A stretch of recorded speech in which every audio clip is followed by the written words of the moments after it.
Hi, everybody. This is Sophie. I'm Mona Lisa from the Golden Ray Center and the Roseville Mystery School.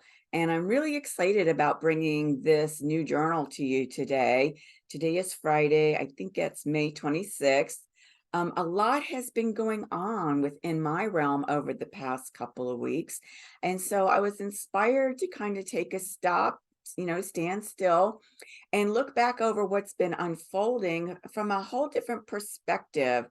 And so I'm really thrilled to be able to share this perspective with you. Now, from the inception of the Galactic New Earth Project that began January 2022, last year, when Sophia asked me to facilitate this project on her behalf, I have really been emphasizing the need for embodiment, the significance of embodiment, and have been talking about transformation through embodiment. So I've been talking about this keynote message for, well, about a year and a half now. And so there are some really interesting recent cosmic events that I want to kind of bring back into our vision as we move forward with this discussion, because they're all relevant. They're all playing a piece in the unfoldment of what I'm discussing today. And for me, it really started on May 9th with the Sun Uranus conjunction in Taurus. The way I experienced that was like having a huge plasma wave just wash over me, and in the process just igniting this creative flow through me and receiving so much more inspiration from Sophia.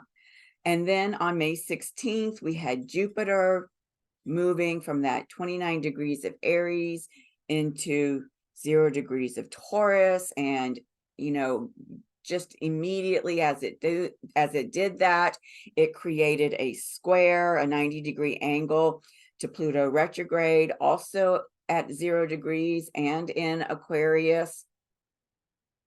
Then on May 19th, 2 days later, we had the new moon in Taurus, which was really exciting. I made a big announcement. I'm going to be referring to that again later on in the presentation about what came through with Sophia in that really creative way where she counseled me to harness the frequencies of that new moon in Taurus for birthing that consciousness out into the world. And then the next day, Mars moved from 29 degrees of Cancer to 0 degrees of Leo. And when he made that ingress, all of a sudden now that square that we had with Jupiter in Taurus and Pluto retrograde in Aquarius became a T square. A T square where the top of the T is Mars in Leo, Pluto retrograde in Aquarius, and they are focusing the blending of their energies towards the root of that T, at the stem of that T, where Taurus and Jupiter is, to create something new at a higher frequency with all kinds of breakthroughs in consciousness. And then just 3 days ago, we had the Venus gate activation, and it was the gate activation of the portal of perception, which is the third eye chakra. And really, it was this activation that shifted things for me in terms of being able to see all of these pieces coming together in a whole new way, and really inspired in me this excitement about desiring to share this whole new perspective that came to me through this activation of the portal of perception. And of course, it's my hope and my intent that you will be as thrilled by what I'm sharing and will be able to see in the way that I see what's coming together, like I do. So it's just really exciting unfoldments in terms of what's happening very, very rapidly here on the planet, through, with, and for humanity and our evolutionary expansion. So getting back to this theme of, transformation through embodiment. I talked about that when I put out this video when Jupiter entered Taurus. The link will be in the description box below. If you haven't seen this video, I encourage you to go back and watch this video, because this is, I would say, the linchpin of everything that I've been talking about since then. And so many of you may be aware that I put out this big announcement on May 19th at the new moon in Taurus about quantum embodiment opportunities. Again, this theme about this transformation through embodiment. If you haven't seen this announcement, again, the link can be found in the description box below. And I really encourage you to go back and watch that video. And then many of you may be aware that Winifred Adams, who is a dear friend of mine, has been inviting me onto her show, Making Life Brighter, to share some of the drops that I've been receiving about what's going on with the cosmic dance in the sky. And so there were 2 shows that I did after I put out my video on Jupiter entering Taurus, where I gave more and more information about the significance of that move that wasn't included in my original video. So I'll put links to those 2 programs in the box below.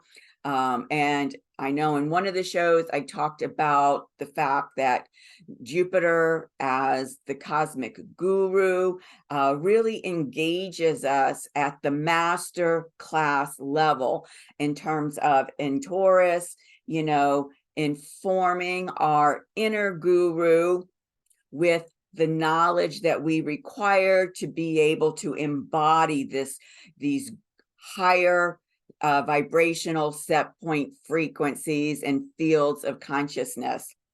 I know in one of the shows, I think it was the second one, spoke to, at the very least, the Pluto square Aquarius. And I'm pretty sure I did speak to that T square that has kind of become like the big event of the month.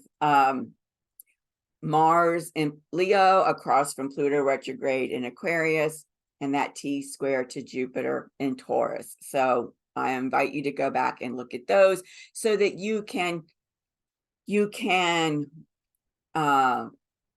get the clarity around how much this theme of transformation through embodiment is permeating in a very intimate and integral way all of the wisdom that I've been sharing, especially over the course of this month with Jupiter's move into Taurus.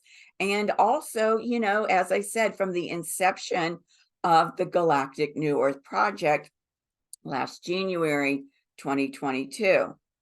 So, as I said, the cosmic event that inspired me to take this different look was this Venus gate portal of perception activation. It happened on May 23rd. And here you'll see Venus and the moon standing together, 17 degrees, 1 minute, in the sign of Cancer in the first house.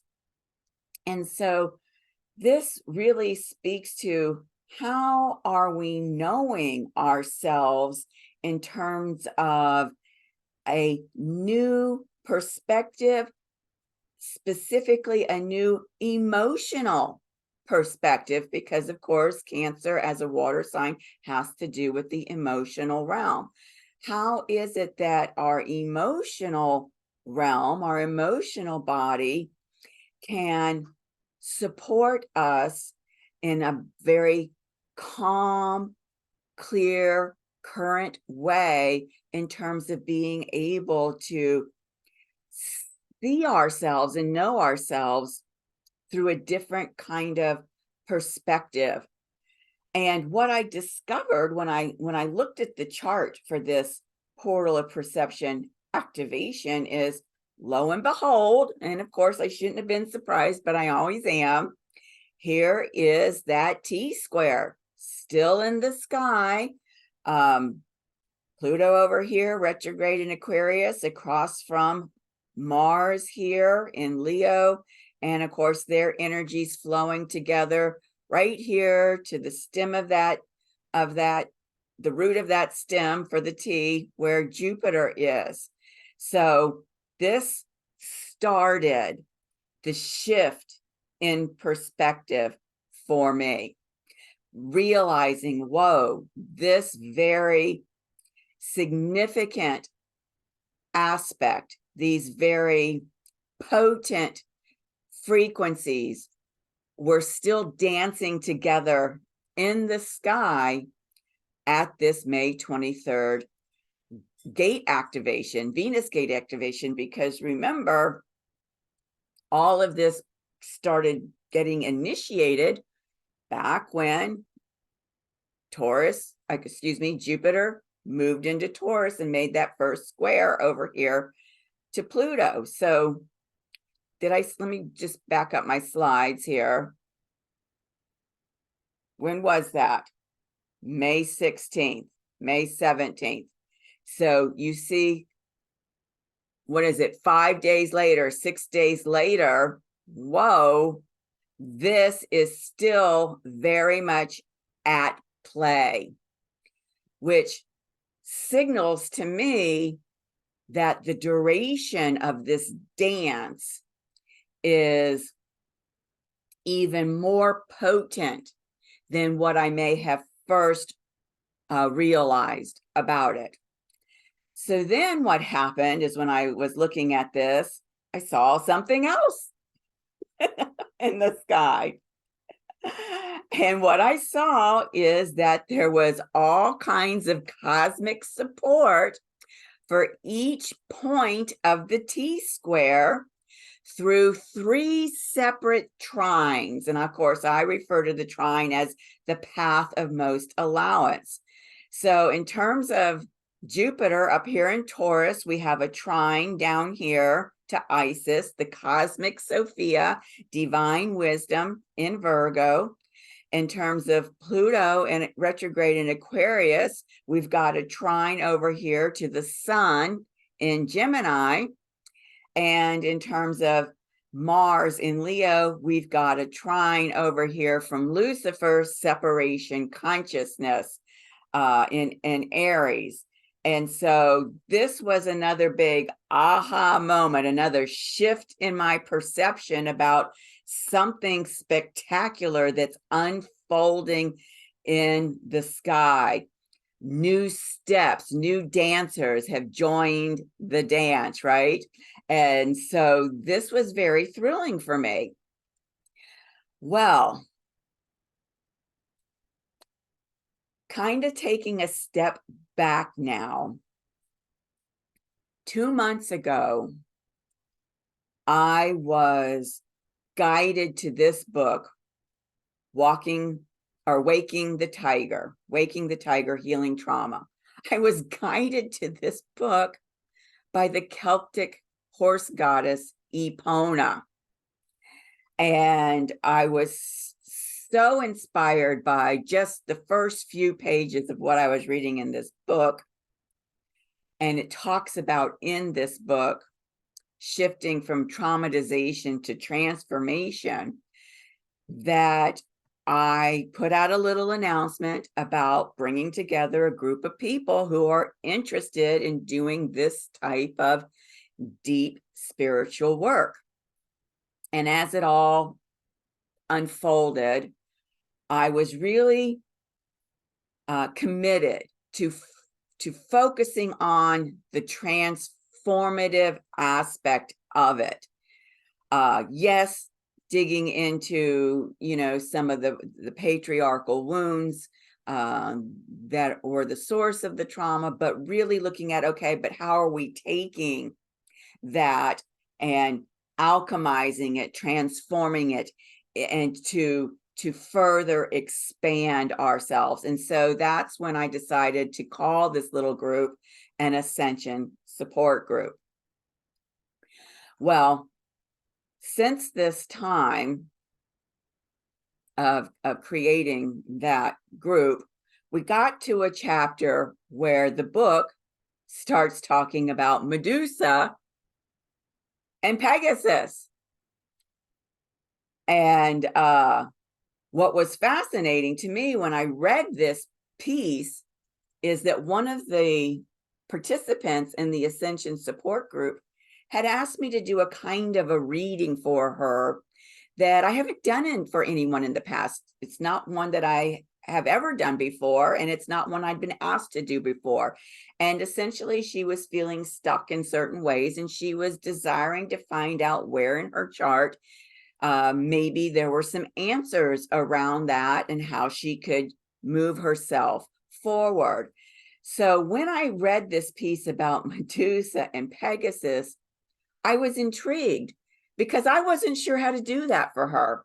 And I had asked my guides, okay, what is it that I need to look at in a different way for her to give her new insight and clarity around this? And as soon as I saw this piece about Medusa and Pegasus, I knew that that was the answer that was being provided.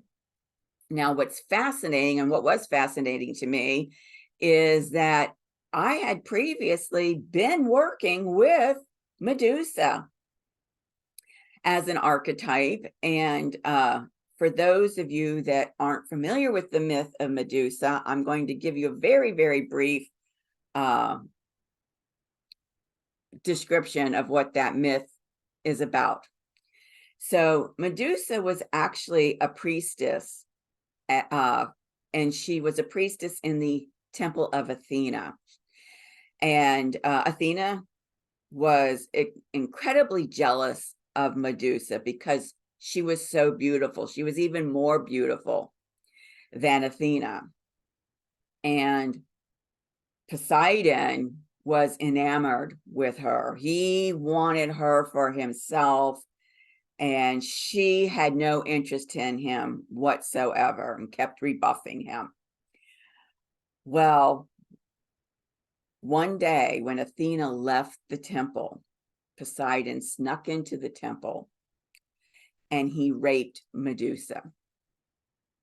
And when Athena came back and discovered that this has happened, she was enraged to such a point that she cursed Medusa, which turned her into what they call a gorgon, where her hair became snakes. Now, if you're looking at the symbology of this, what we can see is a couple of things.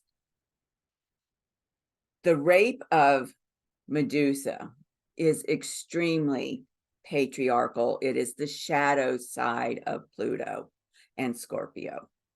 Scorpio ruled by Pluto. And so, you know, the shadow side of Scorpio has to do with these taboo subjects. And so this is very much at the heart of the symbolism of her hair becoming snakes, because the snake, as we've seen in the symbol for the caduceus, the symbol of what Mercury and Hermes carry in their hand, is all about Shakti, Kundalini, that energetic snake, that life force that goes up our spine and liberates us. And so the snake has long been an ancient symbol for that creative life source power. And of course, in the shadow, that creative life source power, which is sitting at the base of your spine, is translated as, you know, sex, the sex act. And so this is why so many heinous atrocities are committed through the sex act, because it is an attempt to capture, to harness, to siphon off that creative life force power. So we can see here that Medusa really does represent for us from the myth. She represents as an archetype the patriarchal fears that paralyze us.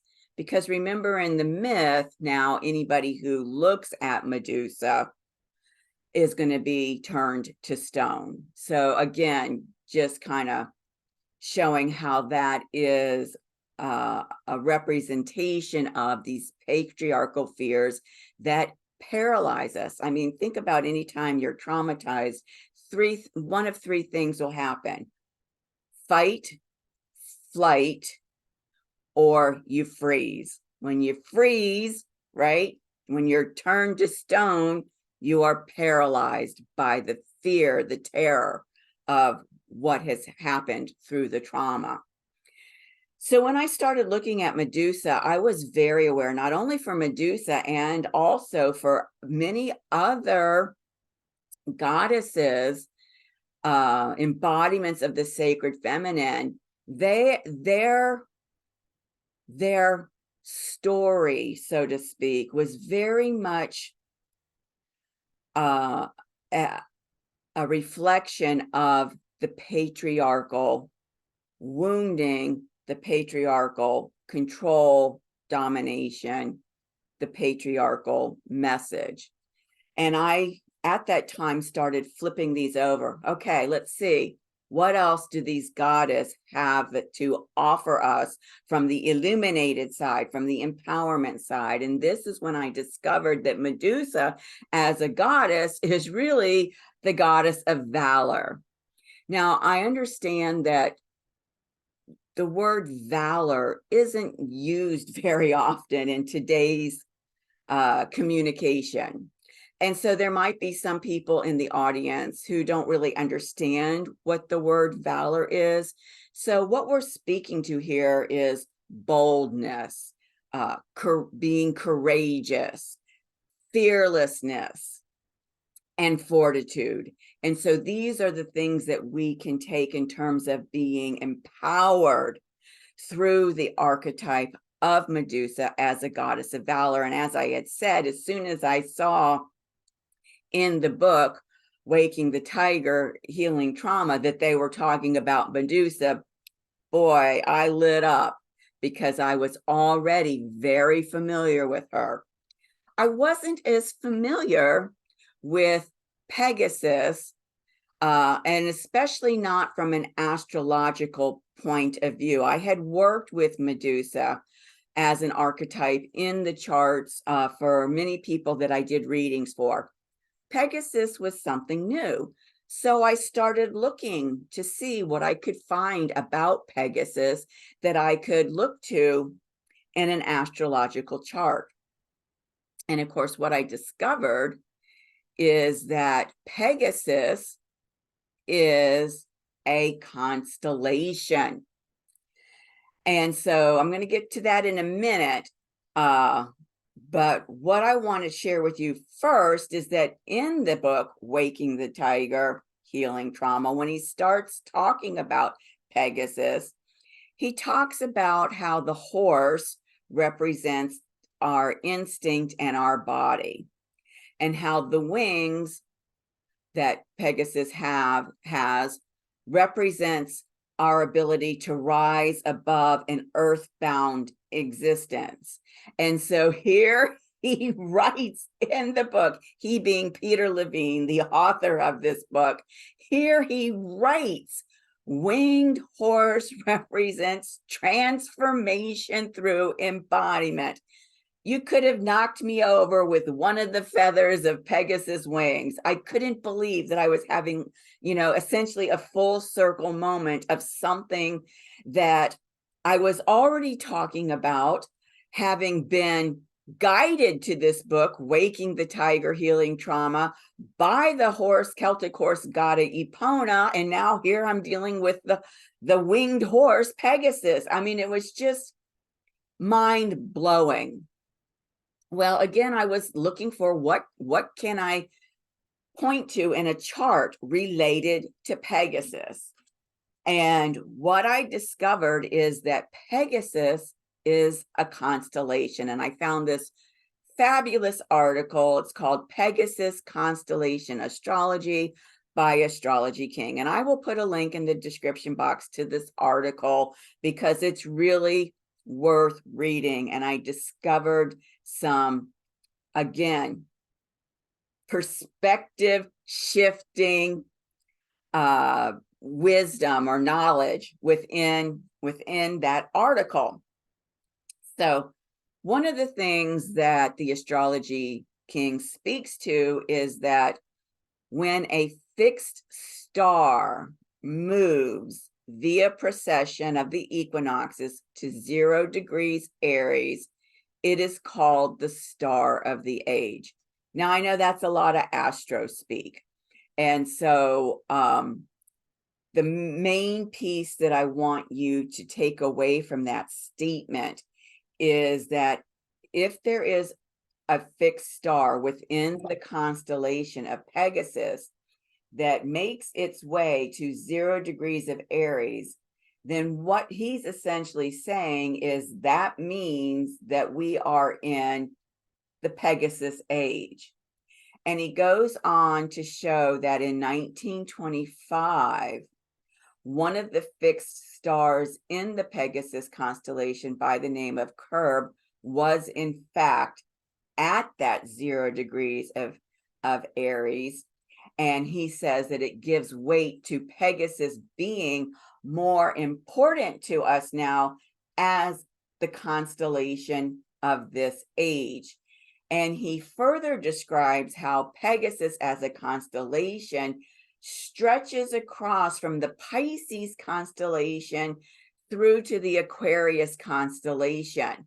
And so as he discusses this in the article, what he's really saying is that the shift from the Piscean age to the Aquarian age hasn't happened, that we are in this Pegasus age, which is the bridge, the transition from Pisces, the Piscean age, into the Aquarian age. And so he says that because Pegasus stretches across the Pisces constellation and the Aquarius constellation, Pegasus can feasibly represent the evolution from one mode of thinking, the Piscean mode of thinking, to another, the Aquarian mode of thinking. And so he says that the meaning of Pegasus seems to mirror the leap in consciousness needed to get to the age of Aquarius. I found this fascinating. And so ultimately what he states is that Pegasus represents the shift in mindset from worshiping a god to becoming your own god. Well, I said in one of the shows with Winifred, with Jupiter's move into Taurus, Jupiter being the cosmic guru, and for those that don't understand the term guru, that's a spiritual teacher, that he is performing this master class with our inner guru, our inner spiritual teacher, so that we are not looking to someone to save us, right? We are the ones that we've been waiting for. We are here to save ourselves. And that's very much a theme of this Pegasus age, so to speak, in terms of shifting, again, a mindset from looking to the church to save us, or looking to the government to save us, or looking to the military to save us, looking to social programs to save us, whatever it might be, to how are we now going to stand in our power and our sovereignty and save ourselves. So this was a huge aha and a huge shift of perception, that the activation by the Venus gate at the portal of perception enabled to unfold through me, which is why I'm so excited to share this piece with you. And yes, I did include these pieces in the chart for my client, and she too was as blown away as I am by the richness, the potentness that is added to the overall energetic mix by looking at Medusa and Pegasus. And so when you're looking at a constellation and not a planet or an asteroid or, you know, even a dwarf planet, you're looking at a star, right? A fixed star. So I looked to Curb, since that was the star that was at 0 degrees of Aries in 1925. I also looked at another star, which is the brightest star in Pegasus, and I'll speak to that in a minute. So here we go. It's Enif. That's the brightest star in Pegasus. And look, here's Curb. And look, here's Medusa. And so isn't it interesting that all I had to do is take this tunnel vision of just looking at Jupiter and expand it a little bit to see, oh, wow, Jupiter is closely conjunct Medusa, also closely conjunct the North Node, our evolutionary GPS. Oh, look, if I expand my scope of vision from looking at just Lucifer, separation consciousness, what do I see? There's Curb. That was the star that proclaimed the age of Pegasus at 0 degrees of Aries, standing right next to Lucifer within about, what would we say, 6 minutes. That's, you know, that's like less than the width of a strand of hair. They're practically standing on each other. And then we see, well, Medusa here at 27. So now we can pull in Neptune in Pisces. And so, okay, well, if we're going to expand in these two places, let's expand what we're looking at the sun here. And now we see that Maria, Mother Mary, the mother aspect of Sophia, is involved. And then we see the goddess Sedna, the goddess of transmutation. And so these earlier aspects that I showed you in terms of the T-square and the trines to each point of the T-square become so much richer because of these additional frequencies that are included in the dance. And then when I added Enif, oh my goodness, it blew my mind, because what we see with Enif is making a semi-sextile to Pluto on this side in Aquarius, and a semi-sextile to Lucifer, Curb, and Neptune on this side. And the three of them are making a semi-sextile to Medusa, Jupiter, and North Node, and they're making a semi-sextile to Sedna, Sedna, Sun, and the Holy Soul aspect, the mother aspect of Sophia, Mother Mary. And so I don't know what other astrologers call this kind of an aspect in the sky, but what I clearly received about this, because you see we're going from Gemini to Jupiter to Aries to Pisces to Aquarius to Capricorn, connecting points. And so we have here 1, 2, 3, 4, 5 groups of luminary bodies very closely connected. I was given that this is an aspect known as the string of pearls. And for me, the way that translates, the string of pearls translates is the grace of God. And I'll tell you where I received that clarity from. I don't know if you've ever heard this story. I heard it years and years and years ago. And it's a story of a little girl who has a pearl necklace, but they're not real pearls, right? You wouldn't give a child a real pearl necklace. And it was her most beloved belonging. And, she always wore it. It was just she was never without it. Well, all of a sudden one night, her father comes in to kiss her goodnight, as he always does. And he asks her if she will give him her pearl necklace. Now remember, these are fake pearls. It's not a real pearl necklace, but she loves it. And she says, no, she's not going to give it to her dad. So night after night, father goes in to kiss her goodnight. And night after night, he asks her again, will you let me have your pearl necklace? And she keeps saying no, and she keeps saying no. And then, she's getting really distressed,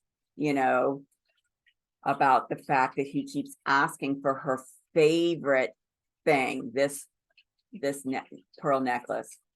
Finally, one night he goes in again, after all of these nights of asking her for the pearl necklace, and he again kisses her goodnight and says, will you give me your pearl necklace? And here she is with tears coming down her cheeks, and her lips are trembling, and she holds out her hand, and she opens her fist, and in her hand is her pearl necklace, her most beloved belonging, and she gives it to him. And when she does that, he takes the fake pearl necklace out of her hand, and he replaces it with a real pearl necklace. And so to me, this string of pearls that we see in the sky represents the grace of God because of the value of the pearl necklace. And so isn't it fascinating that we started with this T-square? I expanded my vision, and I saw, each one of these points of the T-square is getting this empowerment through the path of most allowance from these luminary bodies. And then I looked to Medusa and Pegasus, and I discovered that I have to just expand the scope of my vision a little bit. And there's Medusa and there's Pegasus. And when you add in the brightest star of Pegasus, now you've got this string of pearls. Let me tell you that this doesn't just happen. This is a revelation about how important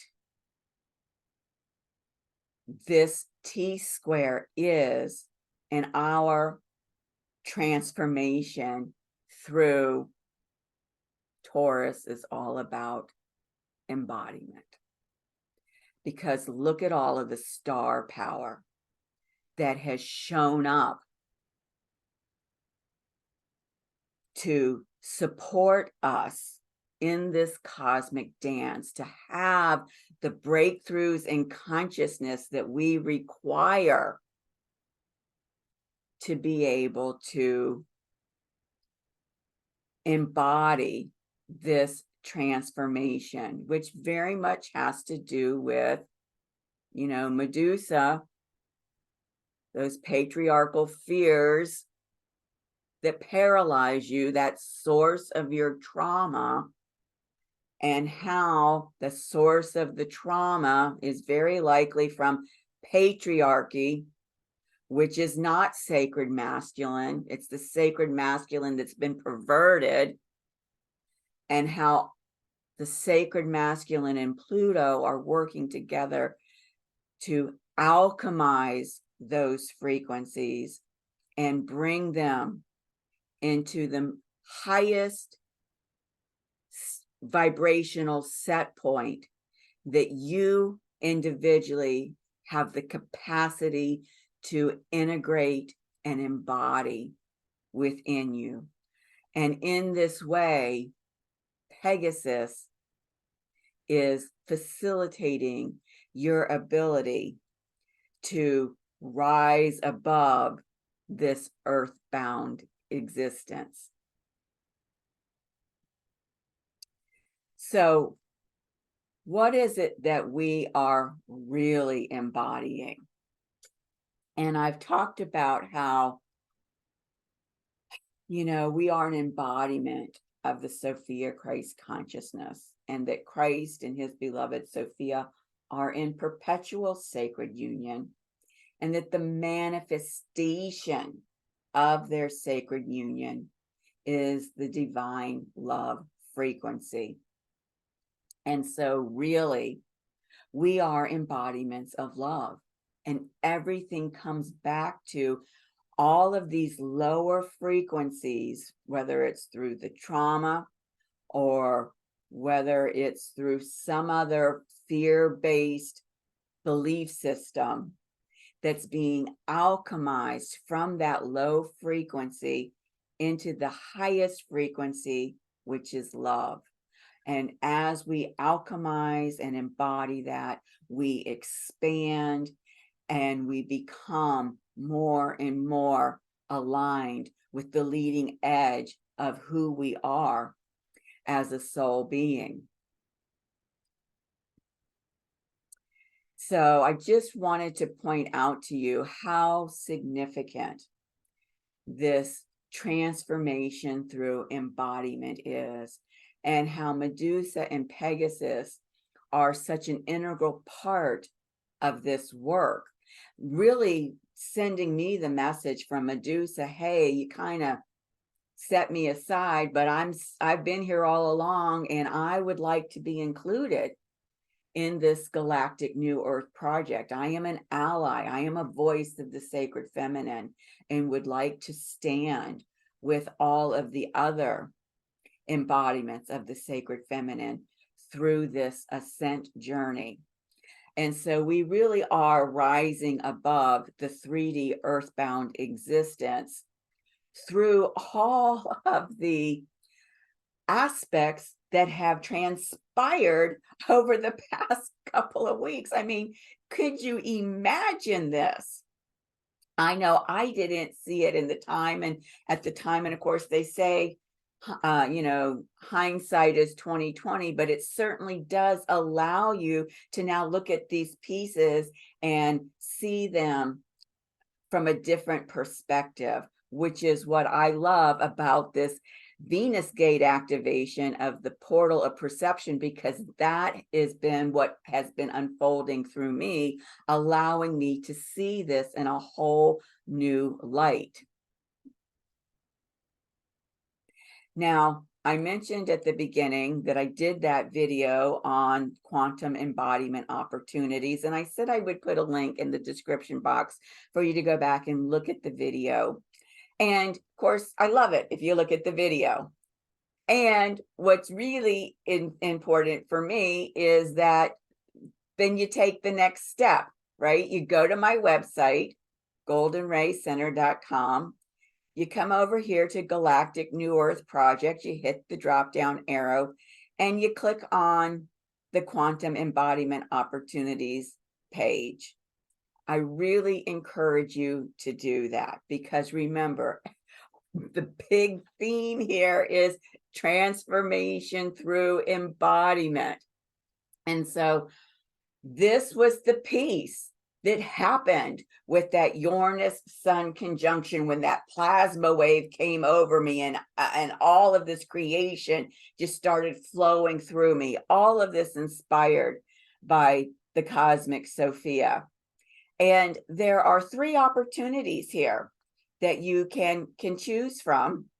2 of them are opportunities where you're able to work with me directly. And then if that's not feasible for you, there's a 3rd opportunity where you can work with me virtually. But most important to me, and it doesn't in any way invalidate or take away from the other 2 opportunities. All 3 are really potent in their own right.